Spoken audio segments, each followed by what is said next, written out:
Here we are for another round of the 70s versus the 90s, and it's life at the end of a needle when I put Jerry Schatzberg's The Panic in Needle Park against Danny Boyle's Trainspotting.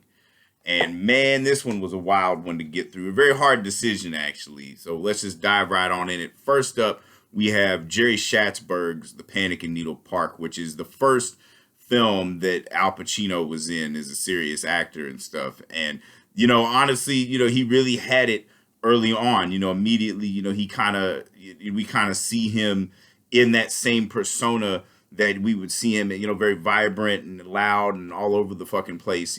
But he does play a junkie really well, and he's paired with actress Kitty Wynn, who is like the movie basically centers around their romance, Bobby and Helen, Al Pacino and Kitty Wynn, and it takes place in a place that's known as Needle Park in New York City. I forget the exact street name or whatever the fuck they said at the beginning of the film, but this was a place that was clearly like notorious for having a lot of needle junkies in the park and everything. And the panic that they refer to is like, all these junkies ratting on themselves. And what we're exposed to is like kind of a commune of heroin addicts, so to speak.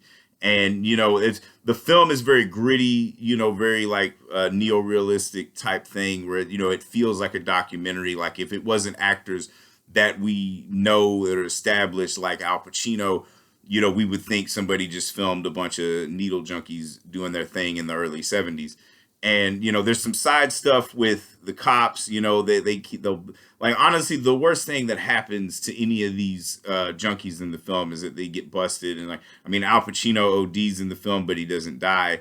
That's not even that intense of a scene. The build up to it is more intense than the actual thing. They get him to come down from that shit, and and they struggle with, like I said, they get busted. They struggle.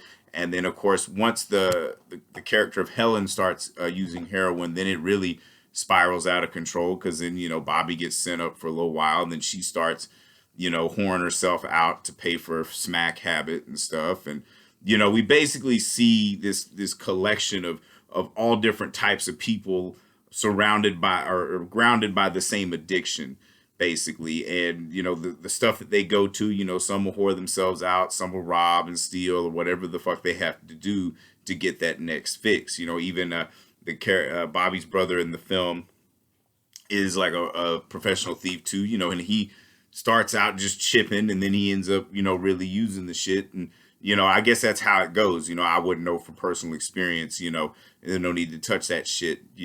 Probably like it too much, who knows. But the thing about it is the film itself is really good at showing how like the lifestyle and shit of the heroin addict and stuff. And it's definitely not pleasant.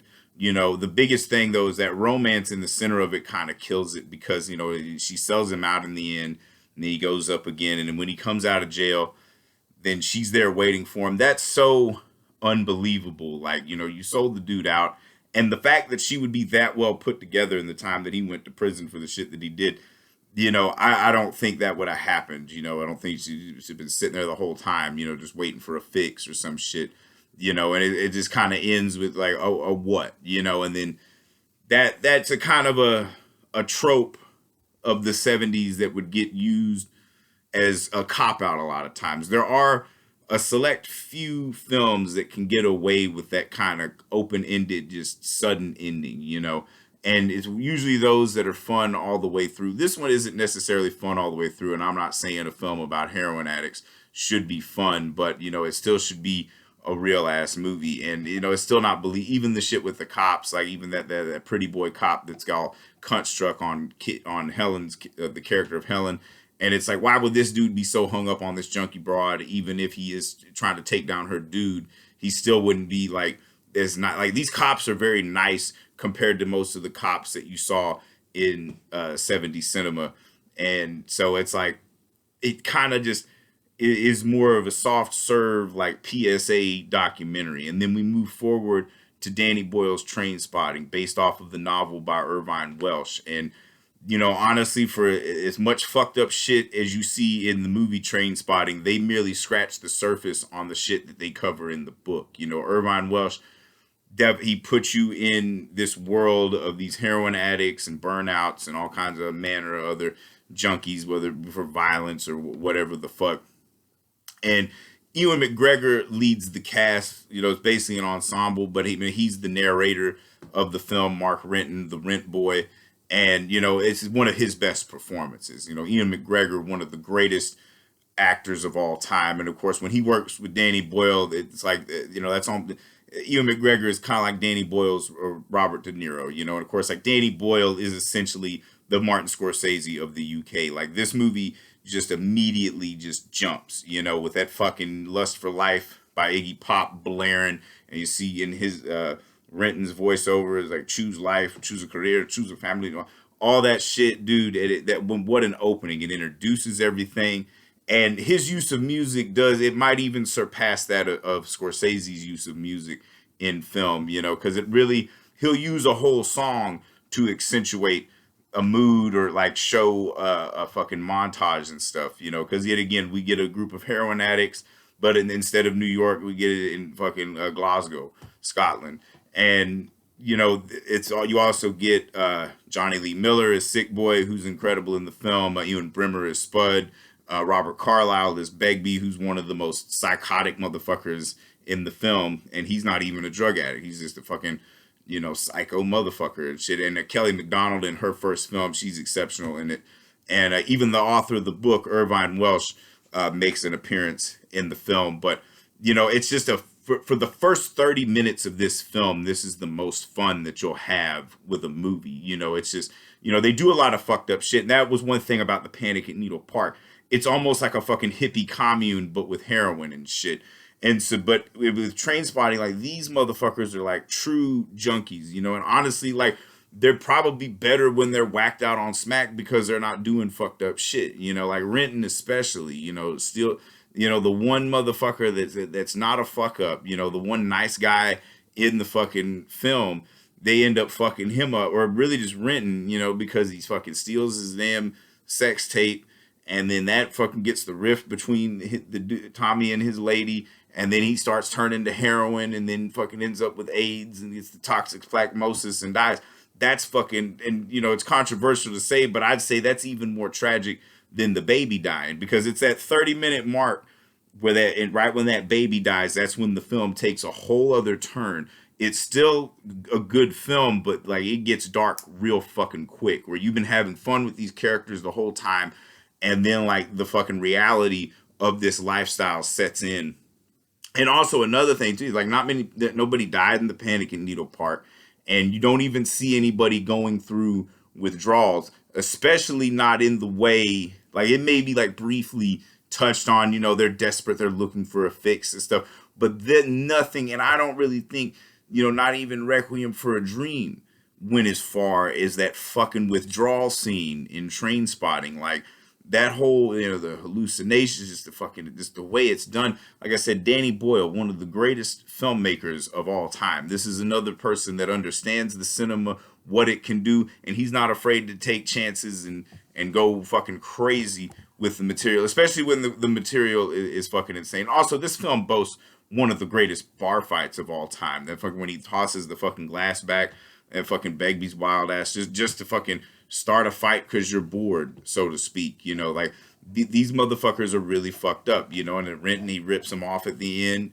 with the fucking money. Because it's like when your friends are more fucked up than you really need to break away from your friends. And you know what's even crazier, and this is going to sound incredibly fucked up, but it's like, yeah, you don't want to fuck over your friends, but when your friends are that big of fuck ups and you can't seem to fucking get rid of them, even when you move to a whole other fucking city, maybe you should have just ripped them off and ran away. So maybe he did the right thing.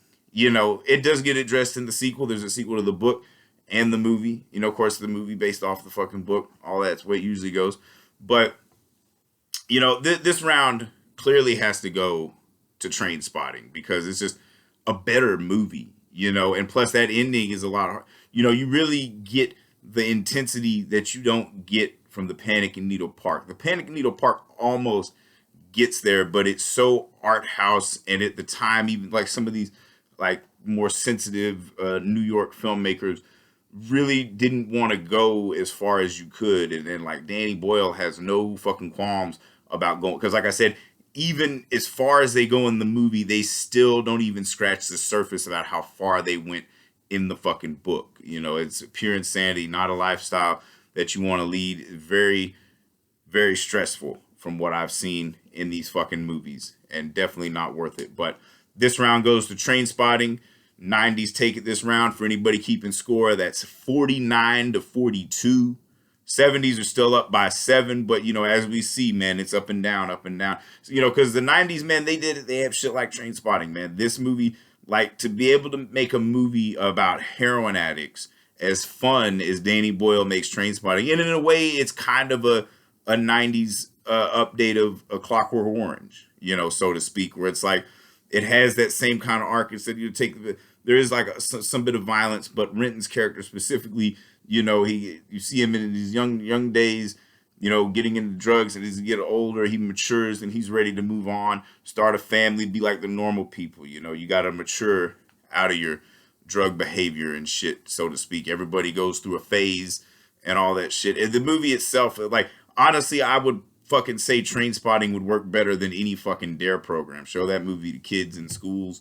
And, you know, if they still want to do drugs after that, then, you know, they were just destined to do drugs, you know, because it's definitely a film, both movies that, you know, succeed, because you watch both of these movies and there's no way in hell you're like, man, yeah, I really want to try some heroin, you know.